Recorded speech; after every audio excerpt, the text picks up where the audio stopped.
Monsieur le député, Monsieur le maire et conseiller départemental, Monsieur le consul adjoint, Monsieur le président de l'association Azafa, chers présidents et présidentes et membres d'association, il y a 63 ans, le 17 octobre 1961, les Algériens décidaient de manifester pacifiquement à Paris contre l'instauration du couvre-feu décrété par le préfet de Paris, collaborationniste, M. Maurice Papon. Ce couvre-feu discriminatoire ne peut que frapper les esprits. Il était dit en ces termes: conseiller de la façon la plus pressante aux travailleurs algériens de s'abstenir de circuler la nuit dans les rues de Paris et de la banlieue parisienne, précisément entre 20h30 et 5h30 du matin. Maurice Papon, comme l'a rappelé M. Ali Abchiche, qualifiera tour à tour de travailleurs musulmans algériens ou français musulmans d'Algérie. Et nous sommes ici réunis pour rendre hommage à tous ceux qui décidèrent de répondre à ce couvre-feu par une marche pacifique. Une marche qui disait « J'existe, je resterai pas enfermé chez moi, je veux faire entendre ma voix, je veux affirmer ma volonté propre. Je ne veux pas être un citoyen de seconde zone. Et avant tout, je suis libre. » Nous sommes ici pour reconnaître la répression violente qui s'est abattue sur plus de 30 000 Algériens, qui s'étaient rassemblés sur différents points de Paris. Vers 20h, pont de Neuilly, place de l'Étoile, place de l'Opéra. Leur sort était malheureusement déjà scellé, bien avant qu'ils se rassemblent. Ils étaient attendus par les forces de l'ordre, chauffés à blanc par leur hiérarchie. Quand on sait que le préfet de l'époque les invitera à la violence en jetant en l'air les instructions criminelles, comme l'a rappelé encore une fois Ali Abchiche, très justement, pour un coup reçu, nous en porterons 10, et garantira aussi l'impunité. Vous serez couverts, je vous donne ma parole. Tout cela sera matérialisé par la phrase abominable et raciste inscrite sur le pont Saint-Michel, ici, en Noix les Algériens. Matraqués, piétinés, insultés, les Algériens sont interpellés et embarqués vers les commissariats quand ils ne sont pas l'objet de tirs et jetés à la Seine. On ne peut pas dire aujourd'hui encore avec certitude combien d'Algériens sont morts ce soir-là. Tant cette nuit d'horreur a immédiatement fait l'objet d'un déni de reconnaissance, d'un oubli organisé au prix du mensonge et de la propagande. La répression fut violente, inouïe. 11 000 personnes sont raflées, brutalisées, détenues dans les camps improvisés. Plus d'une centaine sont noyées par balles dans la Seine.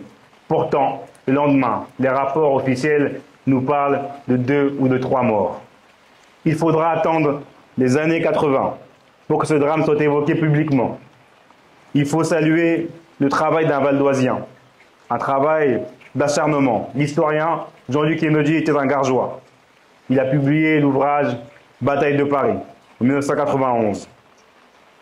Parvenant ainsi à interpeller la société civile et les médias, permettant enfin de briser la chape de plomb, le silence qui enfermait cette soirée horrible, où nous avons fait face à une violence institutionnelle.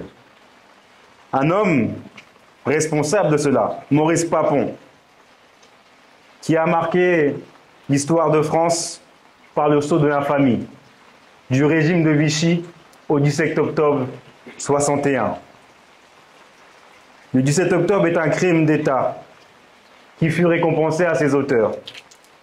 Le triste et funeste Maurice Papon, après avoir été secrétaire général du protectorat de la France au Maroc, préfet de police, maire, député, puis ministre, avant d'être rattrapé par un article du Canard enchaîné en 1981, suivi de 17 années de batailles juridiques qui aboutissent à sa condamnation et son incarcération en 1998. C'était il n'y a pas si longtemps. Il a été condamné à 10 ans de réclusion criminelle pour complicité et crimes contre l'humanité concernant des arrestations et des séquestrations lors de l'organisation des déportations de Juifs de la région bordelaise vers les camps de Drancy, d'où ils sont ensuite acheminés vers les centres d'extermination d'Auschwitz, quand il était secrétaire général de la préfecture de Gironde entre 1942 et 1944 sous l'occupation de la France par les forces armées du Troisième Reich. Mais aujourd'hui, je vais affirmer avec force, la journée du 17 octobre ne doit pas être réduite à la répression violente qui s'est abattue sur les manifestants. Car c'est aussi une journée de mobilisation de masse, une démonstration de mobilisation non violente. C'est l'affirmation de l'espoir. Si nous devions être détruits, nous préférons que ce soit en pleine lumière. Le 17 octobre reste le plus beau jour de ma vie, celui où j'ai pu résister, où je n'ai pas eu peur d'affirmer que j'étais algérien, explique un manifestant 30 ans plus tard. Cette journée, c'est le jour où les Algériens ont relevé la tête, le jour où ils ont affirmé avec leur dignité pour l'autodétermination. Le chemin des Algériens vers l'indépendance a été long et douloureux. Le 17 octobre 1961, le 5 juillet 1962, deux dates qui font partie de l'histoire commune de nos deux peuples. Le devoir de mémoire que nous réalisons ici n'a pas pour but d'entretenir les fractures, au contraire, car il est certain que l'oubli n'a jamais permis de réunir ce qui a été divisé. Aujourd'hui, nous sommes réunis en responsabilité pour nommer les choses telles qu'elles se sont passées. Il ne s'agissait pas d'événements, mais d'une guerre. Et le soir du 7 octobre, ce n'était pas des bavures, mais des crimes coloniaux. Nous sommes réunis pour nous réjouir de la fin de cette guerre et de cette lutte, et disons-le, qui était une lutte fratricide, parce que nos deux peuples sont frères, à l'image des deux rives qui se regardent, loin des plateaux télé où certains cherchent à diviser. Je pense à Maurice et Josette Audin, qui font partie de la minorité décoloniale des Français d'Algérie, pour qui l'indépendance d'Algérie était une évidence, ce qui était aussi la position du Parti communiste algérien, et ils avaient raison. L'indépendance de l'Algérie ne signifiera jamais la fin du lien entre le peuple de France et le peuple d'Algérie. C'est le commencement d'une nouvelle relation entre la France et l'Algérie, dans laquelle nous avons à cœur d'œuvrer une transmission apaisée de nos histoires communes aux générations futures. Ici même, nous pouvons observer de nombreux franco-algériens, qui soient scientifiques, professeurs, artistes, membres de la culture et aussi de très grands sportifs. Et je salue la présence ici de Samir Nasri, très grand footballeur français franco-algérien. Je finirai par ces mots de Frantz Fanon.